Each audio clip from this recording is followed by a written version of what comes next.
Bonjour, soyez les bienvenus dans la semaine de l'écho.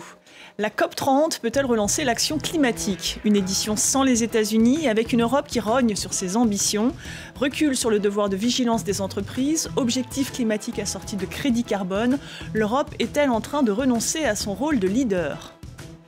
Et les entreprises européennes, bousculées par la concurrence chinoise et les droits de douane américains, comment peuvent-elles rester dans la course sans ruiner la planète? Comment protéger et soutenir la décarbonation de l'industrie européenne? Enfin, 10 ans après l'accord de Paris, la Chine serait-elle en train de détrôner l'Europe? Premier émetteur mondial, mais aussi principal investisseur dans les technologies vertes, Pékin s'affirme de plus en plus sur la scène climatique. Reportage et analyse dans un instant. Et pour évoquer tous ces sujets, j'ai le plaisir d'accueillir Audrey-Laure Bergental. Bonjour. Bonjour. Vous êtes fondatrice et PDG d'EVK, start-up industrielle qui développe des robots mannequins pour l'industrie de la mode et présidente de Start Industrie, association de start-up industrielles. Jean-Paul Maréchal, bonjour. Bonjour. Vous êtes maître de conférences en sciences économiques à l'université Paris-Saclay.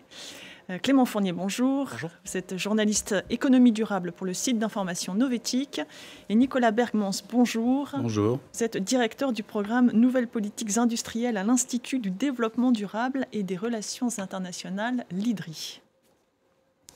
La COP30 s'est officiellement ouverte ce lundi au Brésil. 10 ans après les accords de Paris, le plus dur reste à faire. Les objectifs fixés sont loin d'être atteints. Et le contexte géopolitique est tout sauf favorable. Les précisions d'Alexandra Quarini. Faire enfin baisser les émissions mondiales de gaz à effet de serre, c'est le défi des plus de 50 000 participants à la COP30 qui se tient au Brésil, plus précisément à Belém, une ville aux portes de l'Amazonie. Amener la COP au cœur de l'Amazonie a été une tâche ardue mais nécessaire. J'espère que la sérénité de la forêt nous inspirera à tous la clarté d'esprit nécessaire pour voir ce qui doit être fait. 10 ans après les accords de Paris, les résultats peinent toujours à se réaliser. Et malgré l'engagement des participants à limiter le réchauffement à 2 degrés par rapport à l'ère pré-industrielle et à continuer les efforts pour le contenir à 1,5 degré, le seuil est en voie d'être dépassé. Il est désormais presque inévitable que le seuil de 1,5 degré Celsius de réchauffement climatique soit dépassé à court terme. Cette situation est clairement due à l'insuffisance des mesures prises en faveur du climat au cours des dernières années. Passer des engagements à des réalisations concrètes, c'est tout le défi de cette COP. Il est temps d'infliger une nouvelle défaite aux climato-sceptiques. Sans l'accord de Paris, le monde serait condamné à un réchauffement catastrophique de près de 5 degrés d'ici la fin du siècle. Nous allons dans la bonne direction, mais à la mauvaise vitesse. Pour la première fois de l'histoire de la COP, les États-Unis, deuxième émetteur de gaz à effet de serre au monde, ne sont pas officiellement représentés. Une décision du président Donald Trump, ouvertement climato-sceptique. Les premiers et troisièmes occupants du podium, la Chine et l'Inde, ont eux envoyé des négociateurs de second rang. Jean-Paul Maréchal, on vient de le voir, 10 ans après les accords de Paris, les résultats peinent toujours à se réaliser. Le seuil de 1,5 degré de réchauffement climatique est en passe d'être dépassé. Il a raison, le président brésilien, lorsqu'il dit « nous allons dans la bonne direction, mais à la mauvaise vitesse ». Oui, on peut vraiment pas lui donner tort. C'est-à-dire qu'effectivement, on va bien dans la bonne direction. Hein. Je veux dire, on recule pas. Il n'y a pas de problème là-dessus. Quand vous regardez ce qui se passe en Europe, y compris aux États-Unis, etc., on a bien une diminution des émissions de gaz à effet de serre. Mais effectivement, on souhaiterait aller plus vite. Le problème, c'est que c'est aussi compliqué d'aller plus vite. Je veux dire, c'est pas quelque chose qui se décide. Ça nécessite des investissements tout à fait considérables. On en reparlera peut-être tout à l'heure, enfin j'espère. Si vous prenez le rapport Pisani-Ferry, Mahfouz, c'est 70 milliards d'euros par an pour la France pendant 30 ans. Donc, il a raison, on va dans la bonne direction, c'est pour ça que moi je ne suis pas du tout... Et la volonté est là ? La volonté est là, oui. On va peut-être parler aussi de l'Europe. Sans l'Europe, il n'y aurait pas de régime climatique international, donc on ne se retrouverait ni à la COP30, ni ce soir ici sur ce plateau. Donc oui, il y a une volonté. Après, ce n'est pas le seul sujet, évidemment, qui est sur l'agenda politique, avec l'invasion en Ukraine, avec plein d'autres choses. On est effectivement confronté à plusieurs sources de dépenses. L'Agence internationale de l'énergie parle de l'explosion du renouvelable, mais d'une consommation de pétrole, de gaz naturel et de charbon qui, elle aussi, a battu tous les records. Difficile dans ces conditions d'atteindre les objectifs. Alors oui, ce que dit l'AIE, finalement, c'est qu'il y a une partie des choses qui est en train d'accélérer et une vraie transformation qui est en cours, une électrification de l'économie qui est notamment visible en Chine, mais aussi dans une moindre mesure dans le reste du monde. On peut penser aussi aux véhicules électriques. Juste un chiffre pour vous situer ça. On a passé, là, au mois d'octobre, plus de la moitié des véhicules électriques neufs en Chine qui sont vendus sont des véhicules électriques. Et en Europe, on est au-delà des... Mais ce que dit également l'Agence internationale de l'énergie, c'est qu'elle revoit son pic de consommation des énergies fossiles, non plus en 2030, mais en 2050. Tout à fait. Alors cette révision, elle est, quand on regarde dans le détail, cette révision, elle est principalement due à l'interprétation et au revirement des États-Unis. Quand on regarde dans le détail des scénarios de l'AIE. Donc effectivement, on a des pics dans certains scénarios qui ont été déplacés et qui montent légèrement, mais la direction reste la même. En fait, si on lit le rapport de l'AIE, avec ce que les États déclarent aujourd'hui en termes de politique, on n'y est pas pour lutter contre le réchauffement climatique. On est plutôt sur une trajectoire de 2,8 degrés, mais on n'est pas non plus sur une trajectoire qui est tout le monde suit la politique des États-Unis et on abandonne le climat. Tout l'enjeu, ce sera de maintenir et de continuer à accélérer. Quand même passer d'un pic de 2030, de consommation des énergies fossiles de 2030 à 2050, c'est quand même un sacré écart. Comment l'expliquer ? En fait, c'est un scénario qui est publié par l'Agence internationale de l'énergie. C'est un des scénarios possibles. Et le scénario du pic de pétrole à 2050, c'est un scénario qui n'était plus utilisé depuis des années, depuis 2020, et qui a été réactivé là sous la pression effectivement de Donald Trump, comme ça vient d'être dit. Et ça, je pense que c'est intéressant d'analyser cette situation parce que ça montre qu'effectivement on va dans la bonne direction, pas à la bonne vitesse, et aussi parce qu'il y a en ce moment un ralentisseur qui est assez fort, qui nous empêche d'aller plus vite, c'est qu'il y a une réactivation assez forte des discours climato-sceptiques et aussi dans tout un tas de lobbies qui poussent pour que la transition climatique n'accélère pas, des lobbies industriels, des lobbies politiques, portés notamment par la droite et l'extrême droite, et ça fait que cette COP, elle arrive dans un moment un peu charnière aussi, où voilà, il y a ces forces qui s'affrontent, il y a des pays, il y a des mouvements qui veulent aller plus vite, qui voudraient développer la transition énergétique, et d'autres qui veulent ralentir, et tout l'enjeu, c'est de voir comment le rapport de force va s'équilibrer à la COP, et aussi globalement sur les marchés mondiaux. Ce que vous nous dites, c'est que la sortie du fossile qui avait été mentionnée il y a 2 ans à Dubaï, est-ce qu'elle a des chances de se concrétiser dans l'accord, d'être notée Elle a déjà été notée dans l'accord il y a 2 ans. On n'en avait pas parlé l'année dernière à Bakou, en Azerbaïdjan, parce que Bakou étant un pays pétrolier, il ne voulait pas en entendre parler.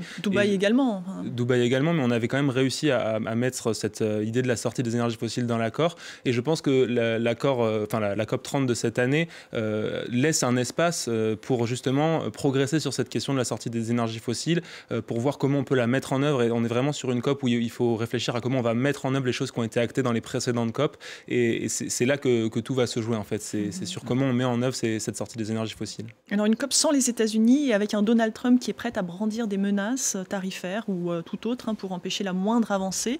Nicolas Bergmans, ça vous inquiète ? Alors ce qu'il faut rappeler, c'est quel signal envoie cette COP. Et je pense qu'il y a une première chose à analyser, c'est que déjà, il n'y a pas eu d'effet domino. Les États-Unis sont sortis de l'accord de Paris. L'Argentine, l'Indonésie, pour signaler 2 pays, très vite avaient réagi avec scepticisme et finalement sont restés dans l'accord. Ils sont restés dans l'accord parce que déjà, il y a des intérêts à traiter cette question-là dans ces pays-là, mais aussi parce qu'il y a une crainte aussi légitime des impacts sur les partenariats économiques avec le reste du monde qui existent dans ces pays. Malgré les États-Unis ? Malgré les États-Unis, oui, parce que les États-Unis sont un acteur important de l'économie mondiale, mais représentent 15% des émissions de gaz à effet de serre. Il y a d'autres partenariats économiques qui sont importants pour ces pays-là. L'économie a changé là-dessus. Et le deuxième point qui est important, c'est qu'on l'a vu notamment avec la visite du dirigeant du gouverneur de Californie.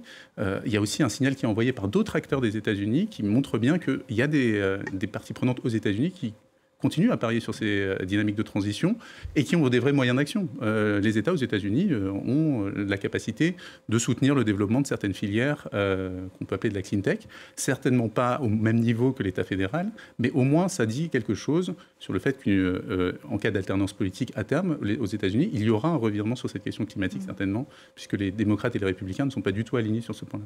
Le retrait des États-Unis de l'accord de Paris et leur non-présence à la COP 30, c'est-à-dire que les États-Unis n'auront aucune influence dans les négociations ? Ça, c'est difficile à dire parce que l'influence, c'est justement quelque chose d'immatériel. Donc, c'est un peu compliqué, là, de répondre sur la question de savoir s'ils n'auront pas d'influence. Après, évidemment, ça a un pouvoir, les États-Unis ont un pouvoir de nuisance, de retarder l'adoption d'un certain nombre de mesures. Mais en même temps, si vous regardez le régime climatique international, il s'est fait quand même très largement sans les États-Unis. Je rappellerai que c'est les États-Unis de Bush qui, en 2001, sortent de la négociation de Kyoto qui n'avait pas été finalisée par l'administration démocrate précédente. Lors de la COP15 en 2009, Barack Obama ne veut pas prendre d'engagement. En 2015, les États-Unis rejoignent l'accord de Paris. En 2017, ils en sortent. Ils reviennent en 2021. Ils ressortent en 2025. Donc, on ne peut quand même pas dire que c'est la nation essentielle dans la lutte contre le changement climatique. J'ajoute qu'entre 2000 et aujourd'hui, les émissions américaines, c'était 22%. Aujourd'hui, c'est 11-12%. Et donc, ça n'a pas empêché les Européens de faire aboutir, certes avec du retard en 2004, le protocole de Kyoto. Donc, voilà, c'est bien dommage que les États-Unis ne soient pas là. Ça ne doit pas non plus empêcher les autres pays de faire un effort. Alors, vous l'avez dit, Nicolas Bergmans, le gouverneur de Californie a lui fait le déplacement à Belém où il a enchaîné les réunions et les interviews sans oublier quelques piques adressées à un certain Donald Trump. On l'écoute. Donald Trump ne représente pas la Californie, ni notre état d'esprit concernant l'environnement, l'énergie propre et verte, l'énergie à faible coût, une mentalité d'abondance. Il s'est éloigné du leadership mondial. C'est stupéfiant, vraiment.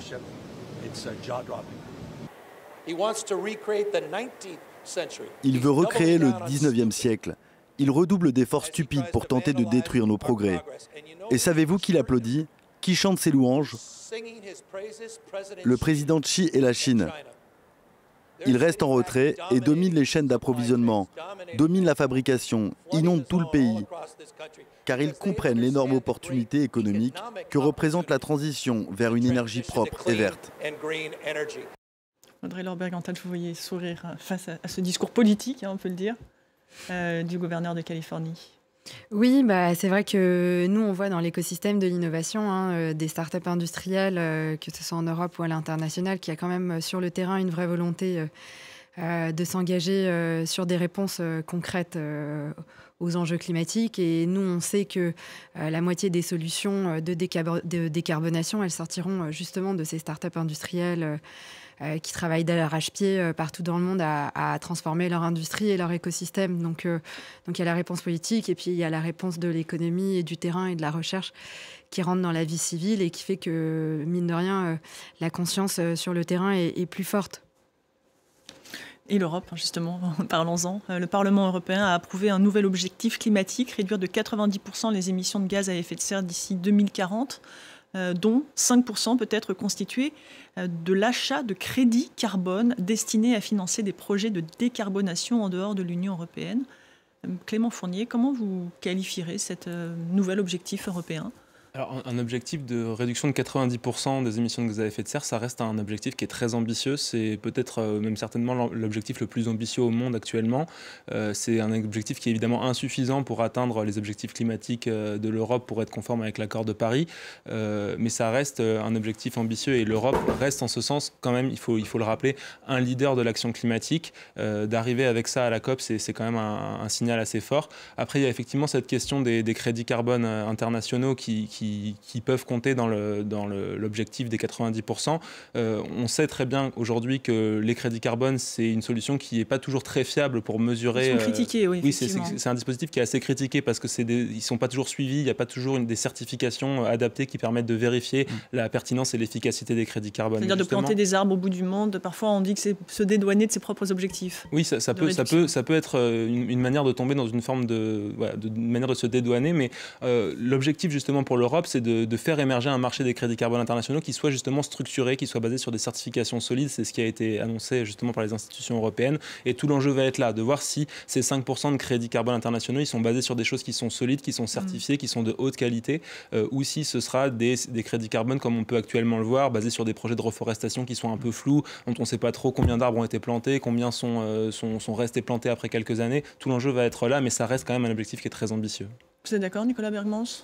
Oui, c'est un objectif qui est ambitieux et c'est un signal qui est important et qui est important pour l'externe, hein, la présence, la position européenne sur la scène internationale sur le climat, mais c'est aussi important sur le plan domestique pour continuer, pour les acteurs économiques européens qui ont fait le pari de cette transition et qui ont besoin de certitude sur la trajectoire. Donc l'adoption de cet objectif de moins 90% a été compliqué, il faut quand même le reconnaître, il y a eu quelques flexibilités, mais c'est aussi la preuve que ces objectifs, parce qu'ils sont difficiles à négocier, c'est que le climat est rentré vraiment au cœur des discussions sur la stratégie économique et industrielle.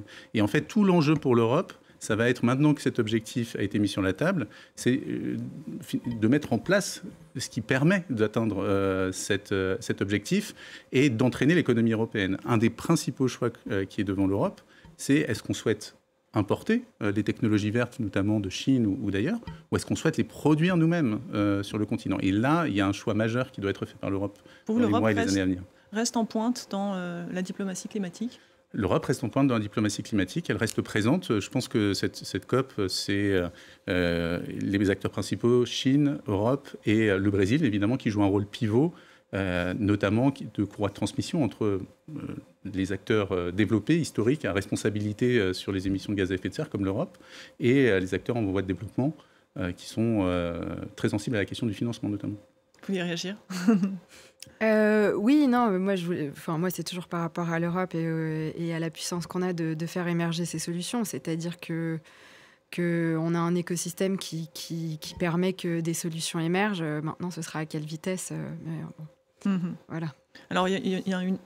Allez-y. Oui, moi je voudrais un petit peu réagir parce que je suis assez d'accord avec ce que vous dites sur la question de la capacité effectivement de la diplomatie européenne à annoncer un certain nombre d'objectifs. Le problème, c'est qu'il faut tout de même se méfier de ne pas se fixer des objectifs qu'on sait ne pas pouvoir atteindre.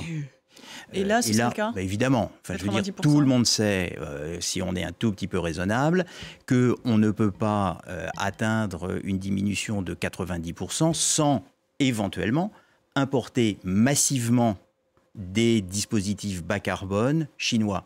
Et le gros problème du pacte vert européen lancé en 2019, c'est qu'il était censé conduire à la réduction des émissions de CO2, ce qui était son objectif principal, mais par ailleurs stimuler la croissance européenne et créer des emplois, des filières industrielles dans le bas carbone. Et ça a échoué. Ça a échoué pourquoi ?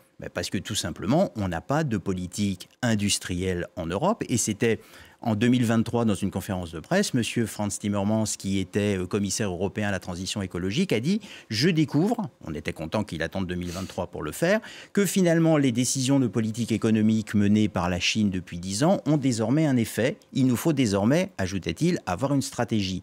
4 ans après le lancement du pacte vert. Donc il faut dire les choses très clairement, c'est que heureusement qu'on va pouvoir ajouter dans notre panier des crédits carbone faits à l'extérieur, parce que autrement on n'atteint pas les 90%. Et le problème, c'est que quand on n'atteint pas des objectifs environnementaux, ensuite c'est très difficile d'expliquer aux gens que c'était important, parce qu'on dit finalement on les atteint pas, c'est pas une catastrophe, donc c'était pas si grave que ça. Et ça, en environnement, comme d'ailleurs dans tous les autres domaines, il en va de la crédibilité en fait des responsables politiques. Et à partir du moment où vous y arrivez pas, finalement on se dit que on n'y arrive pas parce que ça a été mal calibré, et de fait ça a été mal calibré. Clément Fournier. Oui, je suis d'accord avec ce qui vient d'être dit. En effet, il y a une grande différence entre se fixer des objectifs et les atteindre. Et le grand problème de l'Europe sur la question de la transition écologique et de manière générale de toute transition industrielle, c'est qu'on a un déficit chronique d'investissement public et privé qui n'existe pas. Par exemple, en Chine et aux États-Unis. En Chine, on investit investi l'année dernière des centaines de milliards dans la transition écologique et dans la transition énergétique et les énergies vertes. C'est pas le cas en Europe. Aux États-Unis, il y avait, alors jusqu'à récemment, parce que ça a été remis en cause par Donald Trump, il y avait l'IRA qui permettait d'investir aussi des sommes considérables dans des politiques de développement industriel sur les énergies renouvelables, sur les technologies vertes, sur les voitures électriques. L'Europe ne fait pas ça. Et donc on ne peut pas s'étonner aujourd'hui que l'Europe ne soit plus leader sur les énergies renouvelables parce que c'est la Chine qui a pris le lead. On ne peut pas s'étonner non plus qu'on n'arrive pas à atteindre nos objectifs de transition écologique sur l'automobile et la transition vers les véhicules électriques parce qu'on n'a pas mis les investissements sur la table alors que la Chine, elle, les a mis et aujourd'hui est leader. Voilà, il y a ce problème de manque d'investissement. J'imagine que vous avez quelque chose à ajouter, Anne-Laure. Ah oui, c'est ça, le manque de financement chronique, c'est le véritable problème de l'industrie. On reparle d'industrie, mais on a désindustrialisé déjà, donc on repartait de loin, alors que certains pays avaient déjà une avance, comme la Chine, industriellement, puisqu'on avait transféré nos savoirs là-bas, dans beaucoup de secteurs. Deuxièmement, il a fallu recréer des filières en France, les réanimer. Et troisièmement, il y a des vagues d'innovation qui arrivent des startups industrielles et des grands groupes qui pivotent et qui essayent d'intégrer le plus vite possible de plus en plus de nouveaux procédés. Mais le financement ne suit pas. Que ce soit au niveau public ou privé, le monde de l'industrie fait peur et on perd beaucoup d'innovations qui partent à la casse. On sait aussi. C'était votre cas, hein ? Nous, on a failli partir à la casse plusieurs fois et on est passé sous pavillon américain. Voilà, parce qu'on n'arrivait pas à se financer en Europe, alors qu'on décarbone la mode. Et voilà, donc nous, on est passé sous pavillon américain. Je connais, donc en gros, moi, c'est ce que je défendais au sein de Start Industrie. Donc nous, on a 2300 startups et scale-up industriels français, comme je disais, qui sont porteurs de nombreuses usines en France. Ils sont créateurs de presque la moitié maintenant des usines en France par an. Donc on est un acteur de poids et pour autant, on n'est pas forcément... on est reçu, mais on ne nous crée pas un écosystème comme aux États-Unis, comme en Chine, même dans d'autres pays d'Europe. Nous, aujourd'hui, on constate qu'il y a une différence communautaire. Nous, on travaille beaucoup avec l'Italie. On n'a pas du tout le même régime que les Italiens, qui avaient, eux, gardé leur industrie, mais qui aujourd'hui ont des dispositifs plus favorables que nous, les Français, d'aide à l'innovation, défiscalisation, régimes fiscaux. Donc, on est vraiment, en tout cas en France... faut le dire, dans une forme de prison fiscale, réglementaire, financière. Très peu des grands succès des startups industrielles sont financés déjà à l'échelle purement française ou européenne.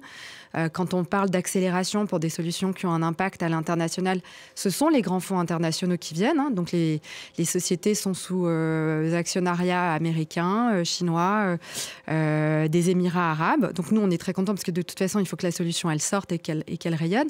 Mais on a aussi, et je conclurai, beaucoup de très belles innovations qui, post-Covid, donc la première génération de start-up industrielles, qui est morte. Alors qu'il y a eu beaucoup de financement public dessus, pour le coup, dans certaines filières fléchées, qui étaient assez identifiées dans l'agro, dans l'industrie automobile, etc. Et on sait très bien qu'on sert de marché à la casse pour les marchés américains et chinois qui viennent récupérer nos technologies à bas coût. Ça fait des décennies qu'ils font ça. Nous sommes de formidables inventeurs, mais pas des amplificateurs de business.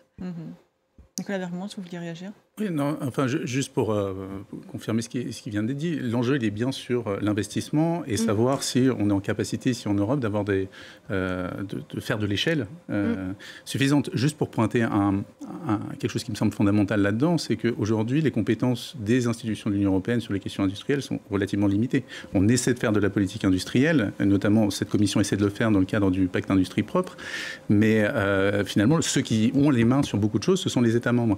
Et la question de la coordination entre États membres est un vrai sujet sur ces sujets où l'échelle, la taille du marché est extrêmement importante. Et ça, c'est quelque chose qui différencie l'Europe et qui est peut-être un défaut de l'Europe par rapport à ses concurrents chinois, États-Unis. Je suis tout à fait d'accord, sauf que effectivement, ça ne fait pas partie des compétences de la Commission européenne, sauf qu'on rappellera qu'en 2019, la Commission européenne a interdit le rapprochement entre Alstom et Siemens. Oui, elle interdit. Donc, je veux dire, pour des raisons de concurrence, elle a toujours pour des règles de concurrence. De nuire. Au cours des dernières années, on parle des startups, on peut parler des grands groupes. Pechiney a été vendu à Alcan, ArcelorMittal, Alstom à General Electric, Alcatel à Nokia, des entreprises américaines. Et effectivement, il y a des statistiques qui sont sorties sur 15 entreprises françaises. 15 entreprises françaises stratégiques ont été rachetées entre 2008 et 2023. par des investisseurs étrangers et 11 sont passés sous pavillon américain. Alors, il y a autre chose dont je voudrais qu'on puisse parler cette semaine. Le Parlement européen, c'était ce jeudi, a voté le détricotage de la loi sur le devoir de vigilance qui obligeait les entreprises de plus de 1000 salariés à prévenir les atteintes aux droits humains et environnementaux tout au long de leur chaîne d'approvisionnement. En gros, la loi, désormais, ne concernera plus que les entreprises de plus de 5000 salariés et de plus de 1,5 milliard d'euros de chiffre d'affaires annuel. Autrement dit, quasiment personne. Oui, c'est ça, globalement, sur le scope des réglementations européennes de durabilité qui faisait partie de ce qu'on appelait le Green Deal, donc tout cet ensemble de normes et de réglementations qui visaient à permettre aux entreprises d'accélérer dans la transition durable en Europe. 90% de ces entreprises seront plus concernées après, si les seuils qui ont été fixés au Parlement européen jeudi venaient être confirmés en trilogue au cours du mois de novembre et décembre. Donc c'est quand même assez symptomatique du fait que l'Europe, qui avait passé 5 ans à établir un cadre pour tenter d'engager plus fort et plus vite les entreprises européennes dans la transition durable, est en train de reculer et de détricoter ce qu'elle avait construit. Et effectivement, c'est aussi lié au fait que c'est une alliance entre la droite et l'extrême droite au Parlement européen qui a permis à ces reculs d'être actés. Et ça montre aussi la prise de puissance finalement de forces européennes qui sont anti-Europe, notamment l'extrême droite, qui ne veulent pas de cette construction européenne et qui donc seront aussi très réfractaires à donner des outils de politique industrielle à l'Europe pour qu'elle développe le tissu industriel européen dans le cadre de la transition durable. Vous partagez cette analyse ? Oui, alors oui, je partage cette analyse, mais ce que je vois moi à plus grande échelle, c'est qu'on ne donne pas aux entreprises industrielles un cadre favorable et facile pour se développer, et que ce soit pour les inciter à faire mieux. Et à aller plus loin, en fait, rien n'est fait pour nous permettre de le faire. On évolue dans un cadre qui est trop contraignant. Et on n'a pas la capacité de délivrer la performance qu'on pourrait dans les délais. Mais sur ce point du devoir de vigilance. Mais sur ce point du délai, ça c'est vraiment grave et ça aura un impact évidemment. Aujourd'hui, des startups industrielles, évidemment, elles étaient trop petites encore et certaines pouvaient être concernées. Nous, on a intérêt à ce que les grands groupes et les plus grosses entités s'y soumettent parce que nous, ça met en place de l'innovation incrémentale avec eux. Donc, nous, c'est sûr que c'est pas positif, mais ça fait partie de toute cet amas de normes dans lequel on essaye de se débattre, en fait, parce qu'il y a du positif dans la réglementation. Et ça en faisait partie. Et le peu qui en était là a été enlevé. Mais on a de toute façon trop de normes pour que ça puisse se transformer et pas assez de moyens. Après, l'intérêt de ces normes issues du Green Deal, c'est qu'elles étaient ce qu'on appelle extraterritoriales, c'est-à-dire qu'elles devaient s'appliquer aux entreprises européennes, mais également aux entreprises étrangères, donc américaines, chinoises et toutes les entreprises du monde, à partir de certains seuils de salariés et de chiffre d'affaires. Donc ça aurait signifié que des entreprises chinoises ou américaines qui aujourd'hui font du dumping social et environnemental, c'est-à-dire qu'ils peuvent produire dans des conditions de production qui sont nettement moins bonnes que les nôtres et à un coût nettement plus faible que le nôtre, et donc face auquel on n'est pas compétitif en Europe, auraient dû être soumises aux mêmes normes que les entreprises européennes. Et c'était tout l'intérêt de ces normes-là, et qui aujourd'hui ont été détricotées assez massivement et qui font que dans la mode, par exemple, un acteur comme Shein ou Temu ne sera pas soumis à des obligations de respecter les droits humains sur sa chaîne de valeur, alors que dans le cadre du devoir de vigilance, elle l'aurait été. Et voilà, donc ça fait partie de ces reculs-là qui ne vont pas favoriser en fait les entreprises européennes. Et ça prévoit également la fin de l'harmonisation européenne des obligations des entreprises et leur responsabilité devant la justice en cas de manquement précisément à ces règles. C'est ça, on a affaibli en fait le régime de protection juridique qui permettait par exemple à un ouvrier ouïghour d'aller chercher en Europe justice face à une entreprise chinoise qui l'aurait exploité ou qui aurait violé ses droits dans le cadre de chaînes de production dans la mode par exemple. Aujourd'hui, il n'y a plus cette possibilité-là. Donc en fait, ça affaiblit la protection juridique des consommateurs et aussi des entreprises européennes face à ces géants chinois, américains et autres. Jean-Paul Maréchal, vous vouliez réagir ? Oui, enfin moi je regrette l'abandon de tout ça en même temps que je vous rejoins sur l'excès de normes. Quant à l'idée qu'un ouvrier ouïghour persécuté en Chine puisse obtenir justice en France, ça relève, disons, de ce qu'on appelle un peu la science-fiction. Après, il y a déjà des cas. Il y a des entreprises qui sont aujourd'hui en justice pour atteinte au devoir de vigilance parce qu'elles ont maltraité des communautés locales au Mexique. J'entends bien, oui, au Mexique, c'est-à-dire, oui, mais pas en Chine. C'est-à-dire que l'idée que la loi européenne s'appliquerait en Chine et aurait une extraterritorialité en République populaire de Chine ou aux États-Unis, lorsqu'on a vu l'attitude de Mme von der Leyen devant Donald Trump, j'ai quelques doutes sur la capacité de l'Europe à s'imposer. Voilà. C'est-à-dire qu'il faut une volonté politique, quoi. Oui, non, mais il faut une volonté politique et derrière, il faut de la puissance. C'est-à-dire que si on n'a pas de puissance économique, si on n'a pas de puissance militaire, c'est-à-dire si on ne fait pas peur, eh ben, on ne pèse pas. Et puis c'est tout. Je veux dire, c'est pas plus compliqué que ça. Et aujourd'hui, des gens sont étonnés que finalement l'Europe ne bénéficie pas des bisbilles entre Washington et Pékin. Mais attendez, je veux dire, Washington et Moscou ont été d'accord en 1956 pour dégager les Anglais, les Français et les Israéliens du canal de Suez. Donc qu'est-ce qui nous assure que Pékin et Washington ne s'entendront pas finalement entre eux pour se partager un certain nombre de choses aux dépens de l'Europe? Je pense qu'il faut vraiment sortir d'un angélisme en matière de relations internationales. Bah oui. Non, juste pour revenir, parce que je suis assez d'accord avec ce qui a été dit sur ces normes, moi je les qualifierais presque d'occasion manquée, puisqu'on se prive d'un levier en fait, de transformation via les obligations des entreprises. Néanmoins, quand même pointer sur les dynamiques politiques, parce que ça c'est quand même important, c'est un signal, c'est nouveau, cette alliance droite-extrême droite sur un sujet, et ça vient sur un sujet de durabilité, mais néanmoins ce vote est intervenu au même moment que le Parlement, le même jour que le Parlement a validé les moins 90% en termes d'objectifs climatiques pour 2040. Donc il y a une vraie question de quels sont les outils et quelle est la bonne politique européenne, la politique efficace, la politique acceptée, je pense, qui est un peu en filigrane dans tout ce mandat de la Commission. Et ça ne m'étonnerait pas qu'on ait ce type de dissonance, de différence, qui continue dans les années qui viennent, tout en notant quand même qu'on garde d'une certaine manière le cap de la lutte contre le changement climatique. Alors on l'a dit, le pays le plus en pointe sur le solaire est aujourd'hui la Chine. Loin des images de pollution, le pays a décidé de réagir depuis plusieurs années pour changer ses pratiques en installant notamment d'immenses fermes de panneaux solaires et des champs d'éoliennes à perte de vue. Le reportage de nos confrères de France 2. La Chine en installe partout, même sur les montagnes. Dans cette région autour de Pékin, les panneaux solaires habillent un par un les reliefs. 1000 km plus loin, nous constatons le même phénomène. Du noir à perte de vue, cette fois dans le désert. À Longyuan, cette immense ferme photovoltaïque a été construite en un temps record. Il y a 2 ans à peine, tout autour de nous, il n'y avait que le désert. On y a installé 6 millions de panneaux solaires, dont 2 millions en moins de 6 mois. Pour le directeur, le plus compliqué, c'est de pouvoir tout surveiller. Cette surface, c'est l'équivalent de 6300 terrains de foot. Alors on utilise des drones. Des drones qui projettent de l'eau pour nettoyer les installations après une tempête de sable.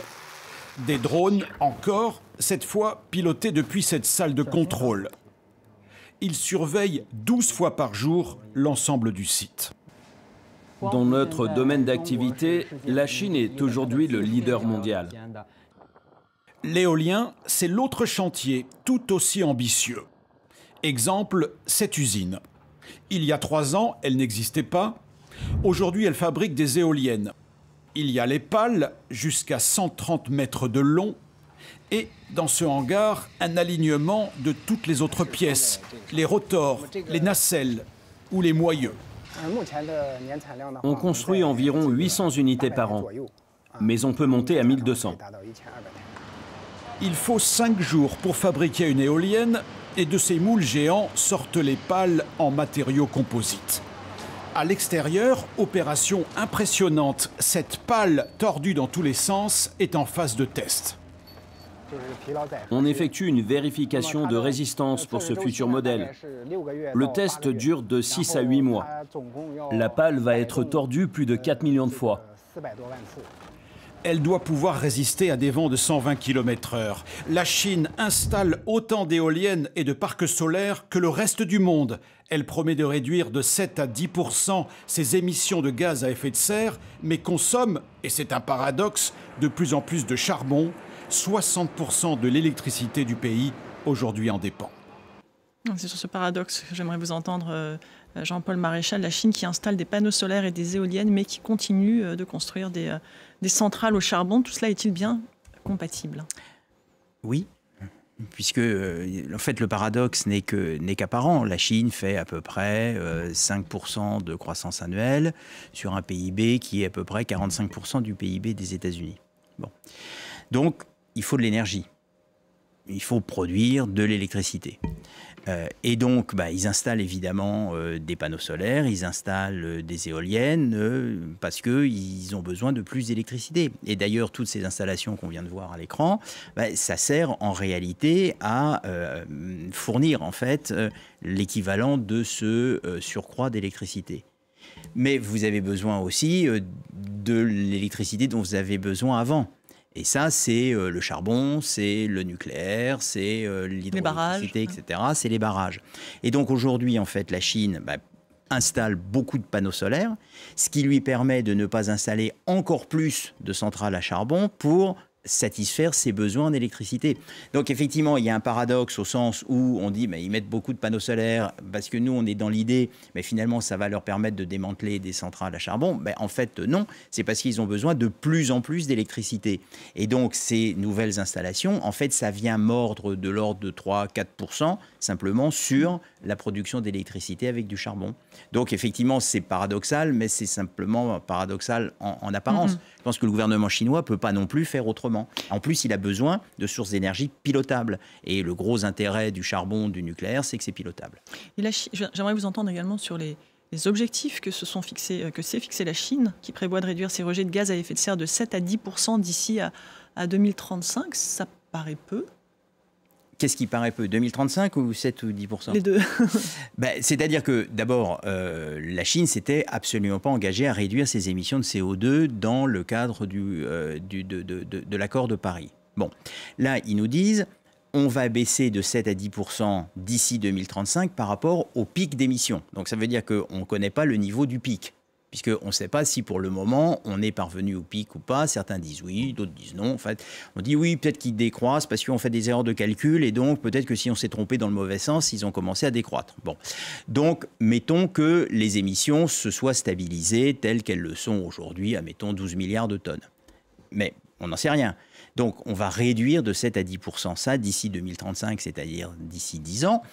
Moi, je veux dire, je ne veux pas ici faire la propagande du Parti communiste chinois, c'est pas trop dans mes habitudes, mais je vois pas ce que la Chine pourra faire de plus compte tenu de sa situation économique. C'est-à-dire que c'est déjà énorme par rapport à un pays qui fait un taux de croissance de 5%. Bon, là-dessus, je pense qu'il y avait pas mal d'analyses aussi qui montraient que la Chine pouvait présenter quelque chose de plus ambitieux. Et donc, oui, cette annonce, elle est à la fois, c'est un pas en avant, puisqu'on s'engage à une réduction des émissions de gaz à effet de serre sur toute l'économie. Et en même temps, je pense que la Chine, par rapport aux dynamiques notamment industrielles qu'on vient de voir, elle pourrait faire plus à certaines conditions. Une des conditions, c'est notamment la modernisation de son système électrique pour permettre en fait justement d'avoir moins besoin de production en base, comme vous le décriviez. Donc, et ça, c'est un sujet en Chine. Il y a une question d'accélération, puisqu'en fait, on a besoin de réseaux, on a besoin de stockage pour pouvoir augmenter le taux de pénétration des énergies renouvelables dans le système électrique. Et la deuxième, c'est aussi, il faut se rappeler d'une chose, c'est que la dominance de la Chine sur les énergies renouvelables et notamment sur les panneaux solaires photovoltaïques sont basés sur une politique aussi basée sur l'exportation de ces technologies. Et là, il y a un paradoxe en ce moment en Chine, c'est-à-dire il y a des capacités extrêmement importantes, une dominance sur ces industries-là et en même temps des entreprises qui sont très peu rentables. Très subventionnées. Parce que très subventionnées et parce qu'en fait, au final, les marchés ne sont pas si développés que ça. On a l'Inde, par exemple, qui a une politique justement pour produire domestiquement des panneaux photovoltaïques, etc. Donc juste du point de vue chinois, il y a à la fois des partenariats à nouer pour accélérer la décarbonation dans des marchés où la décarbonation n'avance pas. On peut penser à certains pays en développement. Et ça, c'est un objet de coopération internationale. Et le deuxième point, c'est que en fait, la Chine aussi a des capacités à accélérer encore le déploiement de ces énergies sur le plan domestique, puisqu'elle a les capacités industrielles pour le faire. Il nous reste très peu de temps. Je ne sais pas si vous vouliez ajouter quelque chose, Norbert Cantal. Oui, concernant la Chine, effectivement, ils ont une capacité et une rapidité que politiquement, voilà, chacun, ils ont leur mode de fonctionnement, mais qui économiquement et industriellement, on peut saluer. À marche forcée. Voilà, à marche forcée, mais c'est vrai que ça marche. Et cette compétitivité prix et l'absence de barrières tarifaires, en tout cas du côté européen, fait que ces innovations, elles peuvent se vendre aussi sur nos marchés plus vite que nos propres innovations. Donc on en revient aussi à tout ce qu'on défend, nous, au sein de Start Industrie, c'est-à-dire attirer l'investissement sur les solutions européennes et donner les moyens aussi d'avoir des réponses adaptées face à des produits qui arrivent massivement de l'étranger. Et on a souvent des solutions qui sont plus solides, mais les leurs arrivent plus vite sur le marché et plus massivement. Et on l'a vu sur le marché américain, mais c'est pareil, quand ils se transforment, il y a un privilège national qui fait que les innovations vont plus vite, qu'on n'a pas forcément sur le marché européen qui est fragmenté. Alors, en guise de conclusion. Ce qu'il faut dire aussi sur la Chine, c'est que contrairement à ce qu'on a dit sur l'Europe tout à l'heure, qui a tendance à se fixer des objectifs qu'elle ne risque de pas atteindre, la Chine fait souvent l'inverse, c'est-à-dire se fixer des objectifs qu'elle peut assez facilement atteindre en vérité pour parfois délivrer plus que l'objectif qu'elle a annoncé. Et une chose qui est certaine, c'est que la Chine va compter parmi les acteurs les plus importants de la transition climatique dans les prochaines années parce qu'ils sont dominants sur les énergies renouvelables, sur la voiture électrique et sur tout un tas de technologies vertes. C'est aussi un des seuls pays qui a inscrit dans sa constitution qu'il voulait devenir une civilisation écologique, alors même s'il y a beaucoup de cynisme sans doute derrière ça, c'est quand même assez significatif. À vous entendre, on se dirait que l'Union européenne aurait à s'inspirer de la Chine. Au niveau du financement et de donner les leviers pour la croissance économique. Et du discours et de se fixer des objectifs atteignables. Oui, mais certainement pas dans d'autres domaines de cette politique, parce que je sais qu'il y a une tentation autoritaire chez certains écologistes qui est assez déplaisante. Eh bien, pour rappeler, il faut absolument rendre, je suis désolée, ce sera une prochaine fois. En tout cas, merci beaucoup à tous les quatre d'avoir participé à cette émission. Merci à vous de l'avoir suivi. L'information continue sur France 24.